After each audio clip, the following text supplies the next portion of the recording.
She stood at the microphone, her smile stretched a little too wide beneath the soft glow of string lights, the same lights I had helped hang just the night before. "I just want to thank my stepdad," she announced, her voice clear and bright above the crowd. "He got me the car I've always dreamed of, something my biological father never did." Laughter rippled through the guests. Applause followed. I sat quietly near the dessert table toward the back, unmoving. I didn't react, didn't blink. Just watched her with calm detachment as she laid her hand affectionately on his shoulder. I finished the last sip of my drink, gently set the cup down as if that tiny motion had meaning, and slipped out through the side gate. I didn't say goodbye. That night, sleep didn't come. Neither did tears. I sat at my desk in silence and opened a folder on my computer, one I hadn't touched in 3 years.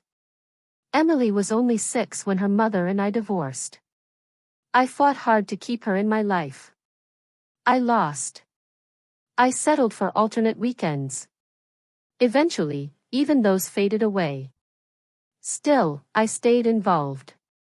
I paid her tuition, contributed to her college savings, covered costs for ballet, orthodontics, birthdays.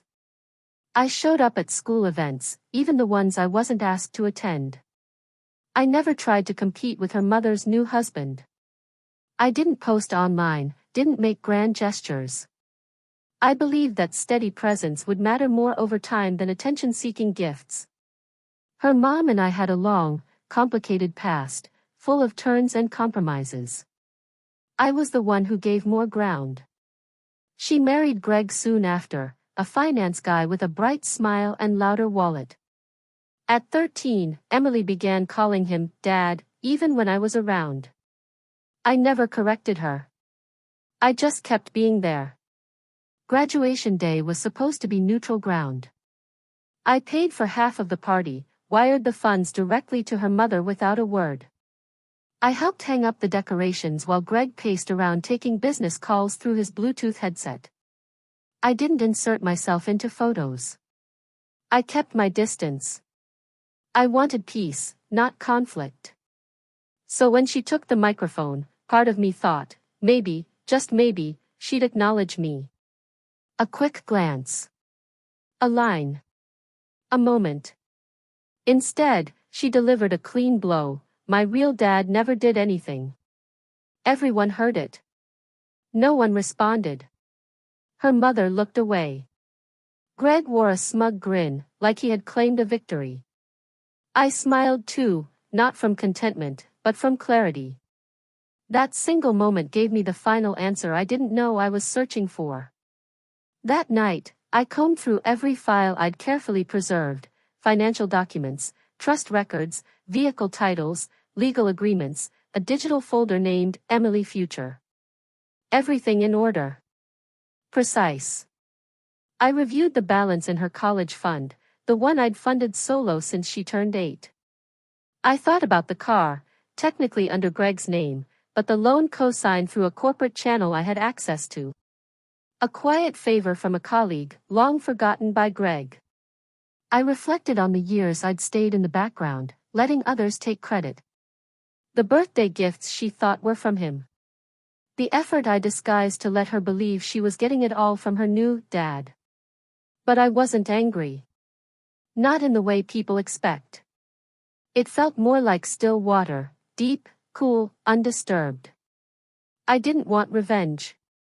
I wanted distance, calculated, precise, and deliberate. The first move, I revoked the custodial rights to her college fund and moved the money into a new account with legal conditions. She wouldn't access a dime until she turned 25.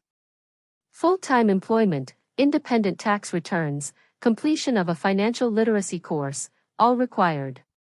The power was always mine. I just never chose to use it. Next was the car. A repossession order was quietly filed. 6:15 a.m. pickup, scheduled and confirmed. I contacted the dealership, invoked a technical breach of the loan agreement. The paperwork was airtight. By the time breakfast was on the table, her dream gift was on a tow truck heading back to the lot. I didn't make a public statement. I didn't post anything online. I said nothing at all. 3 days passed. My ex called once. Then again. Then 17 more times. I didn't answer. Emily finally texted. Why would you do this to me? I left it on read. Greg showed up at my office, polished shoes and a face turning red. What kind of father takes away his daughter's graduation gift? He demanded.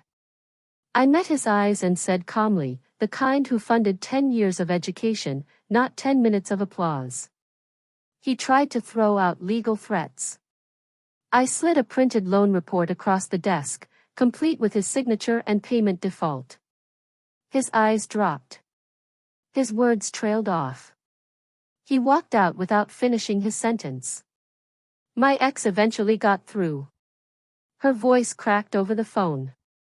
You're punishing her for one stupid comment. She's just a teenager. I let out a slow breath. No. I'm reminding her that words matter. And that love, like money, isn't owed. It's earned. There was a long silence. Then, quietly, she said. You always think you're better than us. No, I replied. I just finally stopped pretending we were on the same side. It's been 6 weeks. The calls stopped. Emily unfollowed me. Greg posted something vague about removing toxic energy from his life. I ignored it all, let it blow past me like an autumn breeze. I don't resent my daughter. I love her more than she'll understand for a long time. But love doesn't mean limitless patience, or funding someone else's performance while they rewrite the story. The door to me remains unlocked, just closed. Maybe someday, she'll understand. Maybe she won't. That part is hers to figure out. As for me, my accounts are balanced. My silence feels sacred. And for the first time in years, I've found something that feels like peace.